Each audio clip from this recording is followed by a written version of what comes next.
नमस्कार, मैं हूं आपके साथ कविता राणा, जो कि भारतवर्ष की धरा ऋषि मुनियों और संत महात्माओं की कर्म भूमि रही और जिस कारण इनकी वाणी को विश्व की कोई ताकत आज तक नजरअंदाज बिल्कुल नहीं कर पाई। समय समय पर संतों के मार्गदर्शन में भारत का एक गौरवशाली इतिहास भी लिखा गया और एक बार फिर संतों की जुबान पर एक नाम ऐसा है जिसमें देश का भविष्य छिपा है। महाकुंभ से ठीक पहले कथावाचक मुरारी बापू ने मठाधीश योगी आदित्यनाथ की रियल पिक्चर दुनिया के सामने लाकर रख दी है।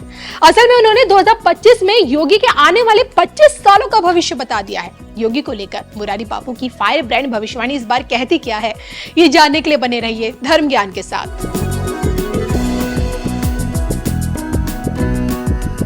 महाकुंभ की रौनक में मुरारी बापू की भविष्यवाणी, विश्व पटल पर दिखी योगी की रियल पिक्चर, संतों की जुबान से बाबा के 25 सालों का भविष्य। देखिए सिर्फ धर्म ज्ञान पर।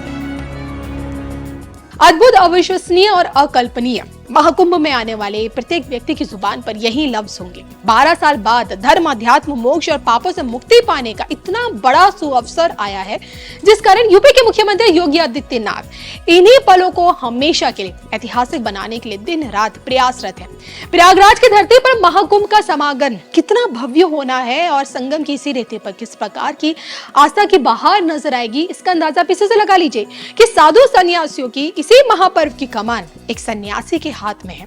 नाथ संप्रदाय से आने वाले योगी बाबा इस बार के महाकुंभ में खुद के अखाड़े में तप करते हुए नजर आएंगे और यहीं से योगी की यूपी सरकार 45 दिनों तक चलेगी। दिव्य महाकुंभ की भव्यता ऐसी है कि ना ही कहीं वीवीआईपी कल्चर दिखेगा, ना ही सुरक्षा से कोई समझौता और ऊपर से टेक्नोलॉजी का तड़का, और वो भी स्वच्छता के साथ। 144 साल बाद आए इस पूर्ण महाकुंभ को ऐतिहासिक बनाने के लिए योगी बाबा खुद संतों के संग धुनी रमाएंगे और जिसे देख संत समाज से आने वाले कथावाचक मुरारी बापू खुद को योगी के लिए पूज्य शब्द बोलने से रोक नहीं पाए। हिंदी की डिक्शनरी में पूज्य का मतलब बताया गया है, पूजा किए जाने योग्य। एक चैनल को दिए इंटरव्यू में मुरारी बापू ने मुख्यमंत्री योगी आदित्यनाथ की प्रशंसा करते हुए बकायदा ये कहा है, जब से योगी सीएम बने हैं तब से कुंभ दिव्य हो रहा है। मैं कुंभ में देख रहा हूँ कि प्रति वर्ष कुंभ का विश्रामदेह विकास हो रहा है। मैं सभी से एक दूरी रखने वाला संत हूँ, लेकिन जब से पूज्य योगी जी महाराज यूपी के सीएम बने हैं, प्रयाग के कुंभ का रूप दिव्य होता जा रहा है। तो मुरारी बापू के इसी बयान पर गौर किया जाए तो वो हर किसी के लिए पूज्य शब्द का इस्तेमाल तो बिल्कुल नहीं करते हैं, लेकिन समाज में उनका अपना एक बड़ा ही नाम है, बड़े आदर से उनका नाम लिया जाता है इस समाज में। बतौर आध्यात्मिक गुरु विश्व पटल पर उन्होंने अपनी खुद की एक बहुत बड़ी पहचान भी बनाई है और अपना संपूर्ण जीवन उन्होंने अध्यात्म के रास्ते मानव सेवा में भी दिया है। और आज अगर मठाधीश योगी आदित्यनाथ में उन्हें कुछ अलग दिख रहा है, जिस कारण बाबा के संबोधन में पूज्य शब्द का इस्तेमाल कर रहे हैं, तो जाहिर सी बात है कि उन्हें योगी बाबा में देश का भविष्य अभी से दिखने लगा है। मुरारी बाबू के इसी बयान को लोग उनकी सांकेतिक भविष्यवाणी मानकर इसे योगी के राजनीतिक भविष्य के आने वाले 25 सालों से जोड़ रहे हैं। योगी के आने वाले 25 सालों को देश के भविष्य से जोड़ा जा रहा है। उन्हीं में देश का अगला मोदी भी देखा जाना जब शुरू हो चुका है। लेकिन क्या आप भी यही देखते हैं? कमेंट करके बताइएगा जरूर।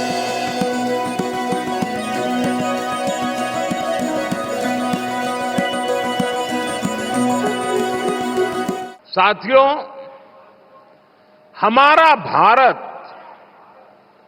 पवित्र स्थलों और तीर्थों का देश है। ये गंगा, यमुना, सरस्वती, कावेरी, नर्मदा जैसी अनगिनत पवित्र नदियों का देश है। इन नदियों के प्रवाह की जो पवित्रता है,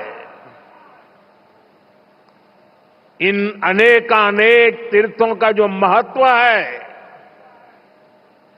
जो महात्म्य है, उनका संगम, उनका समुच्चय, उनका योग, उनका संयोग, उनका प्रभाव, उनका प्रताप, ये प्रयाग है।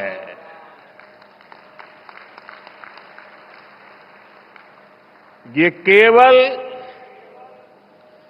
3 पवित्र नदियों का ही संगम नहीं है,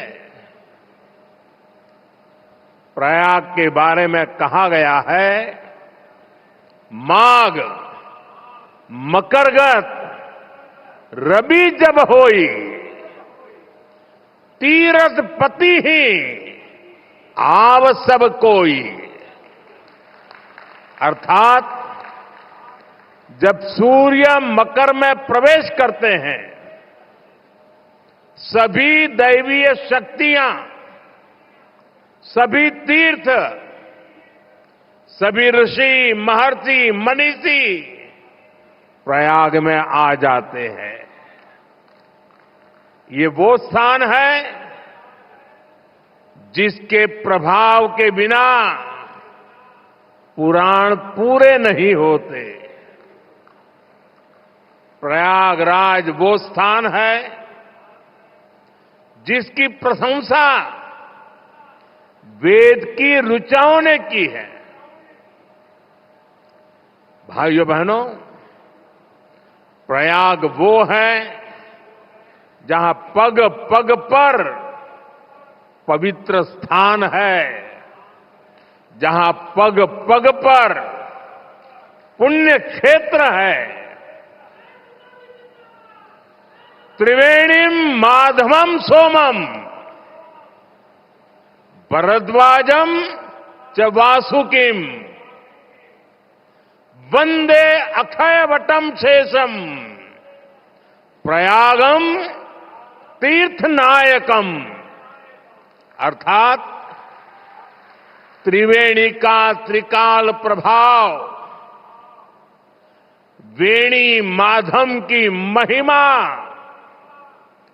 सोमेश्वर के आशीर्वाद, ऋषि भारद्वाज की तपोभूमि, नागराज वासुकी का विशेष स्थान, अक्षय वट की अमरता और शेष की अशेष कृपा, ये है हमारा तीर्थराज प्रयाग।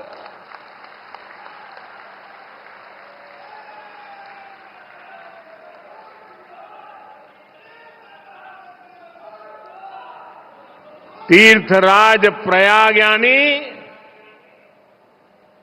चारी पदार्थ भरा भंडारू, पुण्य प्रदेश देश अति चारू। अर्थात जहां धर्म, अर्थ, काम, मोक्ष चारों पदार्थ सुलभ है, वो प्रयाग है। प्रयागराज केवल एक भौगोलिक भूखंड नहीं है, ये एक आध्यात्मिक अनुभव क्षेत्र है।